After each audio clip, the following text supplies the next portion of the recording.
시편 76편입니다. 이 시편 76편은 계속되는 이 아삽의 시인데 73편의 분위기, 그 악인이 형통한 것에 대한 실족에 대해서 하나님을 바라봤더니 해결이 됐다 하는 그런 분위기를 근거, 기초로 해서 이 세상의 형통에 대한 말씀을 하고 있는 그런 시라고 할 수가 있습니다. 먼저 1절, 2절, 이 나와 함께 하시는 하나님에 대한 고백이죠. 하나님은 유다에 알려지셨으며 그의 이름이 이스라엘에 알려지셨도다. 이 알려지셨다라고 하는 이 말은 관계를 의미하는 겁니다. 예를 들면 하나님이 목자로 알려지시면 나는 그의 양인 거죠. 하나님이 아버지로 나에게 알려지셨으면 나는 자동적으로 그분의 자녀가 되고, 왕이시라면 나는 그분의 백성이 되고, 신랑이시라면 신부가 되고, 이런 그 관계입니다. 하나님이 유다에 그 이름이 이스라엘에, 유다와 이스라엘이 각각 다르다 그 말이 아니라 하나님과 하나님의 이름은 같은 거죠. 히브리어의 표현법 며칠 전에 그 이야기했었죠. 같은 문장 안에서 앞뒤에 다르게 표현을 하지만 의미는 같다고. 그래서 하나님이 유다에 어떻게 알려지셨느냐, 하나님의 이름이 이스라엘에 어떻게 알려지셨느냐 하는 것이 중요하죠. 그러니까 성경은 다양한 하나님에 대한 표현들이 나오는데 그게 전부 다 하나님의 백성들과의 관계를 표현하는 것입니다.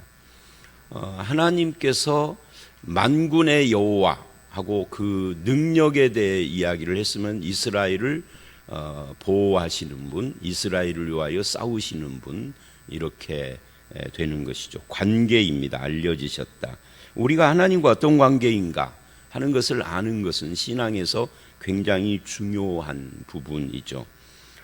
그 다음에 2절에 이래요. 그의 장막은 살렘에 있으며, 이 살렘이라는 예루살렘을 말하는 겁니다. 이 장막이라는 것은 성전 또는 성막 이런 것들을 의미하는 거고요. 그의 처소는 시온에 있도다. 이 처소라는 말은 장막이라는 말과 같은 거예요. 금방 이것도 같은 문장에서는 앞과 뒤가 같은 뜻을 가진 다른 단어를 쓴다 하는 것을 적용한 거죠. 그러니까 이런 이야기입니다. 하나님의 장막, 성전 또는 처소가 예루살렘에 있다. 시온, 예루살렘에 있다. 예루살렘이 시온이고 시온이 예루살렘이죠. 물론 신학자들은 예루살렘이라고 표현할 때와 시온이라고 표현할 때가 다르다, 뭐 이렇게 주장하는 분들도 있는데, 뭐 그건 이제 깊은 신학적인 연구이고요. 그냥 읽을 때는 그게 예루살렘이 시온이고 시온이 예루살렘이에요. 굳이 구분을 한다면 예루살렘은 장소적인 의미가 강하다면 시온은 백성이라는 의미가 강하죠. 근데 그걸 굳이 구분할 필요는 없습니다.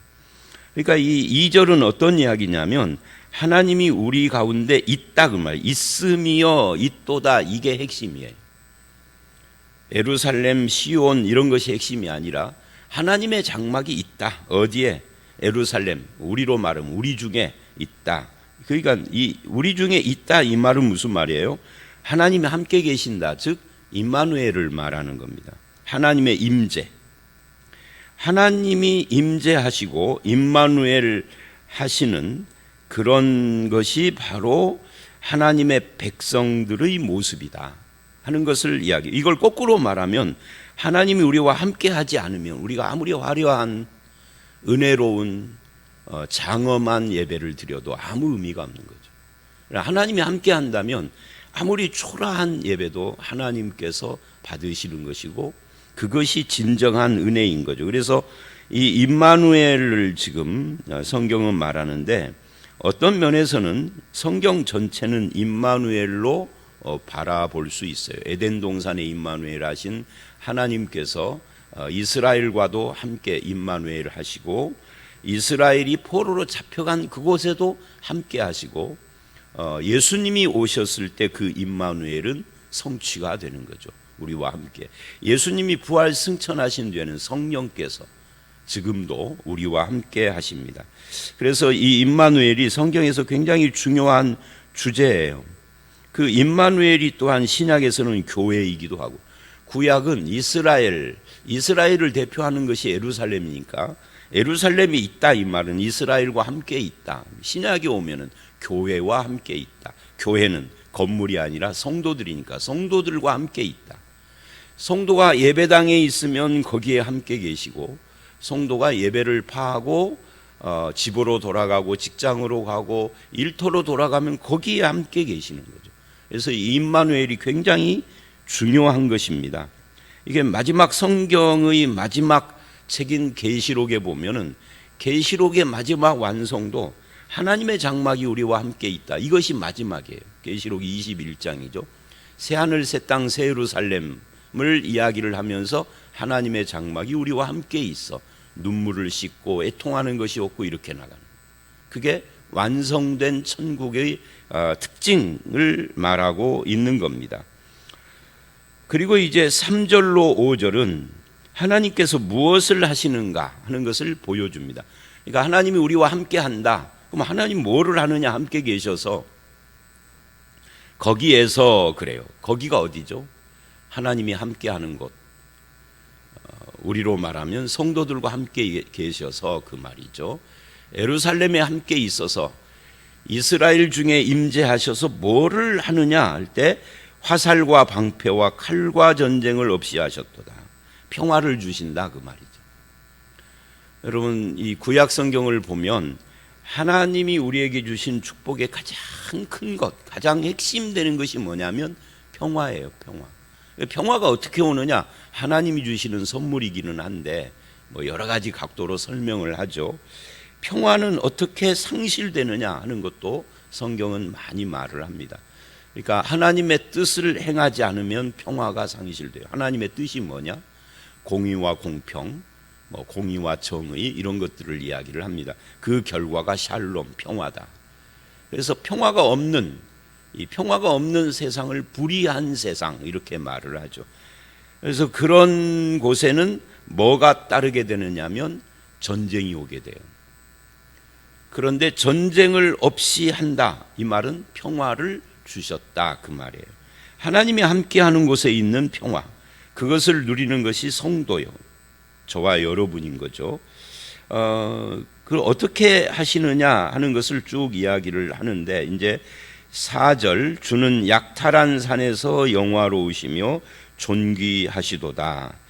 이 약탈한 산이라는 말이, 산이라는 말은 마운틴 산을 말한다기보다는 뭐 나라 이런 것들을 말할 때도 많아요. 이 약탈한 산에서 마음이 강한 자도 가진 것을 빼앗기고 잠에 빠질 것이며 장사들도 모두 그들에게 도움을 줄 손을 만날 수 없도다. 그러니까 하나님께서는 이 영원한 산으로도 이 약탈한 산이 번역이 돼요. 그러니까 영원한 산이라는 말은 시온산을 말하는 거예요.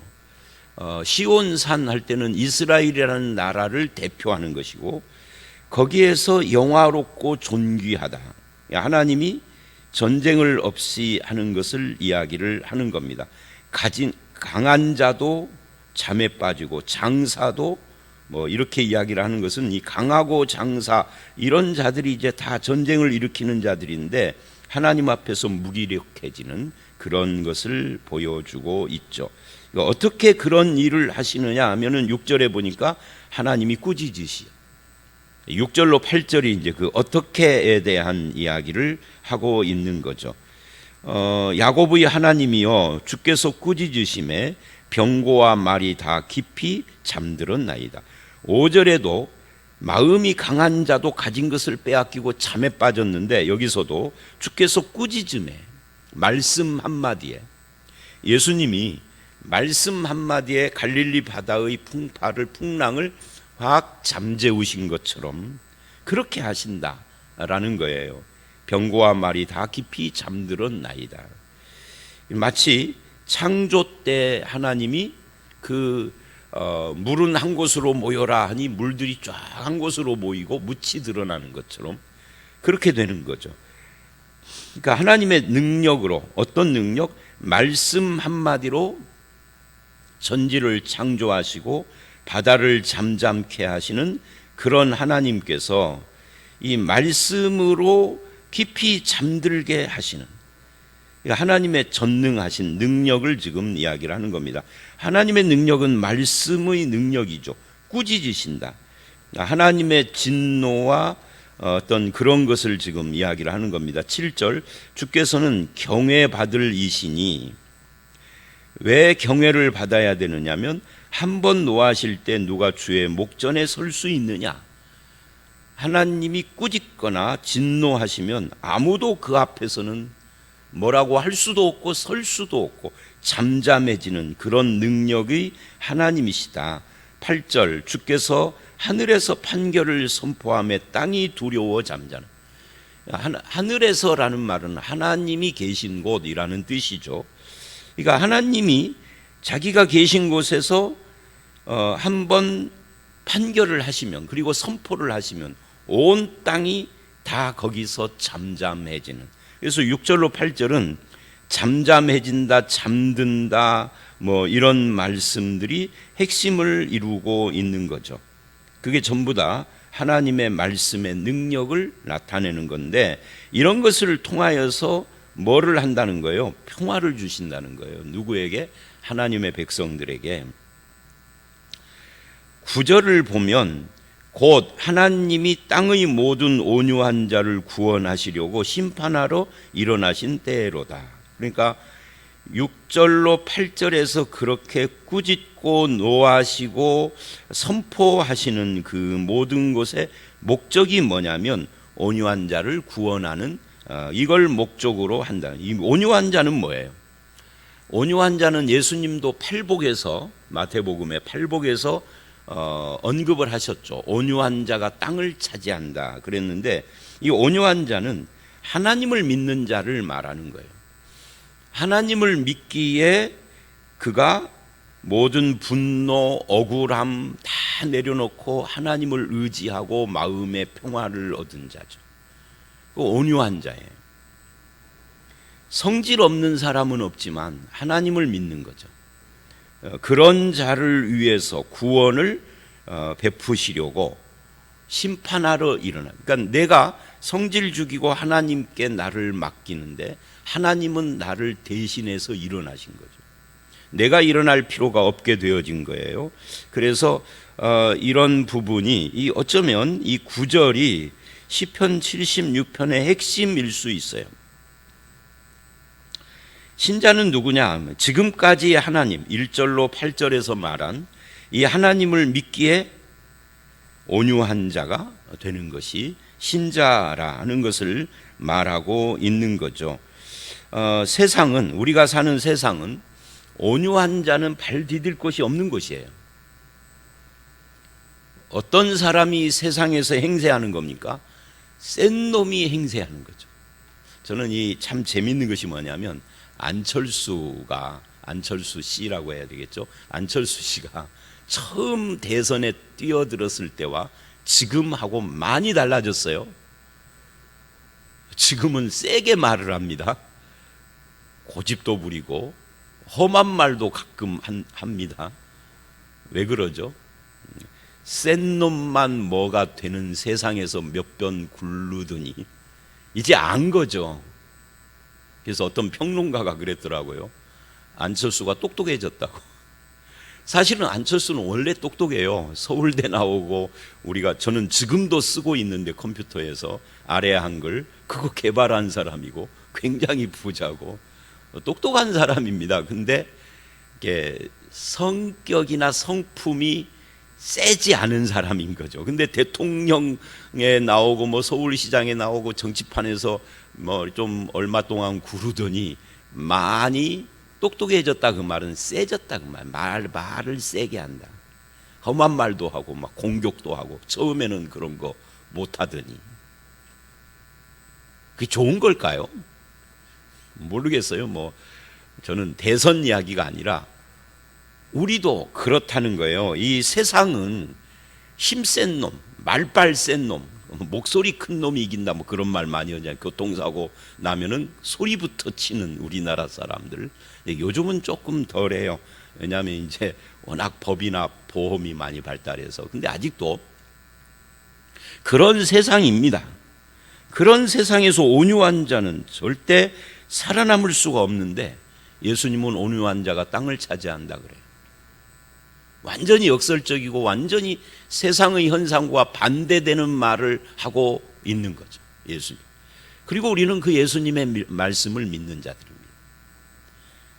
그게 성도죠. 하나님의 심판을 믿기에, 하나님의 구원도 믿기에 온유한 거죠. 근데 이게 이제 이론이고, 실제로는 교회 안에서도 세상의 정신이 그대로 와서 센 놈이 이긴다가 통해. 그래서 교회 생활을 하다가도 상처를 받죠. 교회는 적어도 센 놈이 이긴다가 안 통해야 돼요. 하나님을 믿는 사람이 이긴다, 최종 승리자다, 이래야 되는 거죠. 하나님을 믿는다로 가셔야 합니다. 우리도 하나님은 전능하시다. 나는 그 전능하신 하나님을 믿기에 온유한 삶을 산다, 이렇게 가야 하는 거죠. 여러분의 삶은 어떠신가를 한번 되돌아 보셔야 합니다. 그리고 이제 10절로 가죠. 10절로 12절. 10절 진실로 사람의 노여움은 주를 찬송하게 될 것이요 그 남은 노여움은 주께서 금하시리이다. 이게 이제 온유한 자하고 연결된 이야기죠. 이 노여움, 화 잘 내고 막 그렇게 힘센 놈이 이기는 세상인데 라는 정신으로 똘똘 뭉쳐있던 사람이 이제는 그 정신을 가지고 주를 찬송하는 자가 되고, 아직도 남아있는 그 성질머리는 주께서 금하신다, 하지 말아라 하고. 그래서 성도는 뭐예요? 하나님이 그렇게 살지 말아라 할 때 아멘, 이게 성도잖아요. 아까 제가 말했잖아요, 성질 없는 사람이 어디 있느냐고. 성질 없는 사람은 아무도 없는 것 같아요. 남들이 착해 보인다라고 말할 뿐이죠. 착해 보인다고 하도 하니까 참아. 근데 속은 부글부글 끓거든요. 자, 그래서 이게 이제 온유한 자가 오늘 76편의 거의 결론적인 이야기라고 말할 수 있어요. 전능하신 하나님을 믿기 때문에 그분이 우리에게 평화를 주시려고 하나님이 진노하고 꾸짖으시고 말씀하시고 행동하시기 때문에 나는 그 평화를 누리는 것이 온유한 자라고 할 수 있습니다. 오히려 찬송하고, 남은 노여움은 하나님이 금하시니 하나님 믿고 이거 내려놓겠습니다 라고 하는 것이죠. 그리고 이제 11, 12절입니다. 너희는 여호와 너희 하나님께 서원하고 갚으라. 사방에 있는 모든 사람도 마땅히 경외할 이에게 예물을 드릴지로다. 그가 고관들의 길을 꺾으리니. 그러니까 우리가 해야 할 일은 찬송하고 하나님의 말씀에 순종하고 하나님을 예배하고, 이런 일을 우리는 한다 하는 거예요. 나머지는 그가 고관들의 길, 힘 있는 사람들의 길을 꺾으시리니 세상 왕들도 그분을 두려워할 것이니 너는 온유한 자, 찬송하는 자, 예배하는 자가 되라 라고 말씀을 하신 겁니다. 자, 오늘 말씀 여기까지예요. 하나님이 유다에게 어떻게 알려지셨는가, 이 관계 이야기라고 했잖아요. 그분이 우리 가운데 임마누엘 하신다. 뭐 하려고? 평화를 주시려고. 그래서 하나님께서는 꾸짖고 진노하시고 판결하고 선포하고, 그래서 나는 그 하나님이 우리와 함께 하시는 임마누엘을 믿고 온유하며 하나님을 찬송하며 예배하며 그렇게 하나님의 백성으로 살겠습니다. 이게 이제 아삽의 시의 결론이라고 할 수 있어요. 저와 여러분도 전능하신 하나님, 우리와 함께 하시는 하나님, 임마누엘의 하나님, 평화 주시는 하나님을 믿고 온유한 자의 삶을 살아가시는 그런 성도들이 되시기를 주의 이름으로 축원합니다. 함께 기도하겠습니다. 하나님이 우리 가운데 계시는 임마누엘, 구약에서는 이것이 예루살렘에 계신 하나님으로 표현을 했지만 신약에서는 예수 그리스도가 우리 가운데 오셨고 그의 성령으로 영원히 떠나지 않는 보혜사가 되셔서 우리 가운데 내주하신다라고 말씀을 하십니다. 우리가 하나님의 이러한 말씀을 믿을진데 하나님이 주시는 평화를 누리고 아버지 하나님, 내가 나서서 싸우고 꾸짖고 화내고 하는 삶이 아니라 모든 진노 분노를 내려놓고 온유한 삶을 살아가는 온유한 마음, 평화를 누리는 마음, 하나님의 전능을 믿는 신앙으로 이 땅을 살아갈 수 있도록 우리를 붙들어 주시옵소서. 오늘 이 하루도 온유한 주의 백성이 땅을 차지한다는 말씀 믿고 살아가기를 원하옵고 예수님 이름으로 기도드려 싸움나이다. 아멘.